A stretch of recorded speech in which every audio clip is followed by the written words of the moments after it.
અભિપ્રાય એ મનનો પિતા. જેના માટે અવળો અભિપ્રાય હોય તો તે બધું ભૂસી નાખવું, જેથી કરીને બધું નોર્મલ એટલે કે સામાન્ય થઈ જાય. દાદા ભગવાન, જ્ઞાની પુરુષ દાદા ભગવાન કહે છે, અત્યારે આપણે મન બંધ કરવું હોય, 2-4 અવતારમાં મન બંધ કરી દેવું હોય તો એનો રસ્તો હશે ખરો? આખું જગત મનને આગું પાછું કરવા માગે છે. અલ્યા, મનના માતા પિતાને ખોળ દે તો આગું પાછું થઈ શકે. એના મધર અને ફાધરને ભેગા જ ના થવા દઈએ તો ફરી ક્યાંથી ઊભું થાય? એક અવતારમાં જ આવી સમજણ કરે તો ફરી બીજા અવતારમાં મન ઊભું થાય જ નહીં. આપણા વશમાં રહે એવું સાધારણ મન રહ્યા કરે. ભાષા એ મનની માતા છે.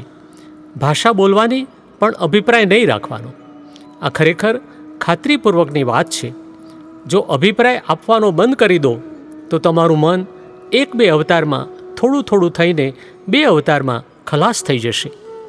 સત્સંગી પ્રશ્ન કરે છે, પણ મન તો આગળનું ચાર્જ કરેલું છે, તે ડિસ્ચાર્જ થાય છે ને? અને અભિપ્રાય અને ભાષા એ અત્યારની વાત થઈ, એટલે કે આવતા ભવનું મન અટક્યું ને? દાદાશ્રી કહે છે, હા, નવું મન ઊભું થતું અટક્યું. જે મન જન્મ પામી ગયેલું છે એ તો ફળ આપ્યા વગર રહે નહીં.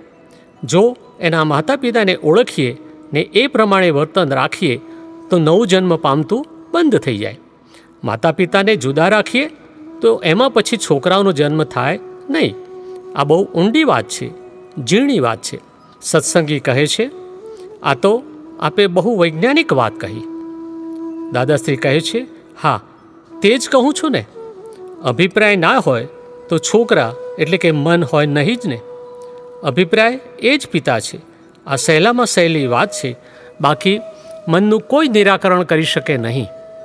આ દુનિયામાં મનનું નિરાકરણ કોઈએ કરેલું એ નથી ને કરી શકશે નહીં. મનનું નિરાકરણ પહેલાંમાં પહેલું આ બહાર પડ્યું છે. જો અભિપ્રાય પ્રદર્શિત ના કરે તો મન ઊભું ના થાય. મન બંધ થઈ ગયું. અભિપ્રાય પ્રદર્શિત કરે એટલે મન ઊભું થયું, મનનો જન્મ થાય.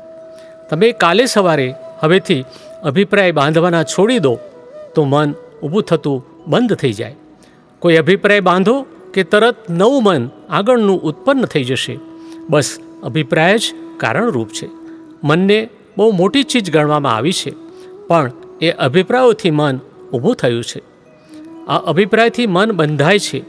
જો અભિપ્રાય ના કરે તો મન બંધાય નહીં. આ સાચી વાત કહું છું, લખી લો. કોઈ પણ અભિપ્રાય ના રહે. અભિપ્રાય ખલાસ થઈ ગયા એટલે મન ખલાસ થઈ ગયું. મનનો જન્મ જ ના થાય ને. મન એમાંથી જન્મે છે.